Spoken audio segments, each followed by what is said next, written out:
That car you drive could be a ticking time bomb, and you might not find out it has a serious problem until it's too late. That's because you live in Tennessee. Consumer investigator Jennifer Kraus found while Tennessee drivers receive some vehicle safety recalls, we don't get all of them. Is that true? Yes, hard to believe. Yeah. I mean, you would think we would be warned every time there's a potential problem with our cars, but here in Tennessee, we are not. And if you're wondering, how can this be? You're not alone. Then I heard a loud pop. Vianne Lawler was driving home from work when suddenly she couldn't control her car. She thought she was going to crash. I was very scared. This is what caused that loud pop. And it just snapped? Yep. Her husband, Ron, showed us the rear suspension control arm from Vianne's Jeep Liberty. That's serious corrosion. Oh, yeah. But it wasn't until he was looking up repairs online that he discovered the part had been recalled by Chrysler. According to the recall notice, it can corrode and break without warning, causing a loss of vehicle control, which the auto manufacturer warned can lead to a crash. Do you think you should have known about this recall? Oh, yeah.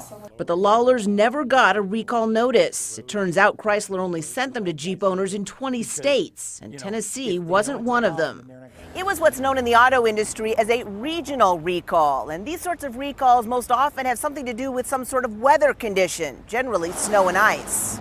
But we found if you live in Tennessee, you are missing out on a lot of these recalls because cars here generally are not covered by them. So vehicle owners are never warned about these potential problems. People are being killed and injured by defects in states that are not covered. Clarence Ditlow, an auto safety watchdog in Washington, D.C., believes in the interest of safety, every recall should be a national recall.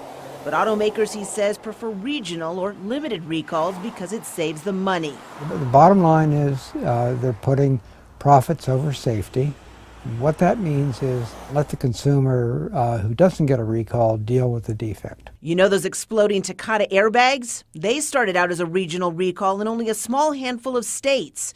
It wasn't until after people in other states started getting seriously hurt and even killed by them that the recall was finally expanded to cover nearly 70 million vehicles across the country. People should not die from defects just to save the auto companies the cost of doing a national recall. Ditlow, the head of the Center for Auto Safety, blames the National Highway Traffic Safety Administration, the federal agency that oversees vehicle recalls. He says NHTSA has gotten too cozy with the auto industry and lets automakers get away too often with limiting the size and scope of their recalls. And while we found quite a few reports of these regional recalls, NHTSA told us they couldn't tell us exactly how many there have been because they don't track that sort of thing. Is what's left of what was on there. What we do know is that most regional recalls are for problems caused by corrosion. Automakers maintain the corrosion is caused by road salt. As far as I know, everyone around here uses salt. And while many Tennessee communities, including the Lawlers' hometown of Cookeville, typically go through an entire barn of salt like this every winter, NHTSA does not consider Tennessee a so-called salt state. So those regional recalls for corrosion-related problems don't apply to vehicles here. Are you surprised we're not a salt state? Yes, I am. You would think we would be. We're not in a salt state, but yet it still happened to us. Vianne believes if she'd been going any faster when the suspension arm broke, she or someone else could have been seriously hurt or worse. If I had lost control on the interstate, I never would have found out what really happened. Now the Lawlers wonder how many others in Tennessee are driving cars with defective parts, and why NHTSA isn't doing more to protect drivers and their passengers here. It's just stupid. I mean, they need to do something about it before somebody dies. Automakers are supposed to pay for repairs, even for vehicles outside the salt states, but the Lawlers say Chrysler has repeatedly refused to pay to fix Vianne's car because she lives in Tennessee.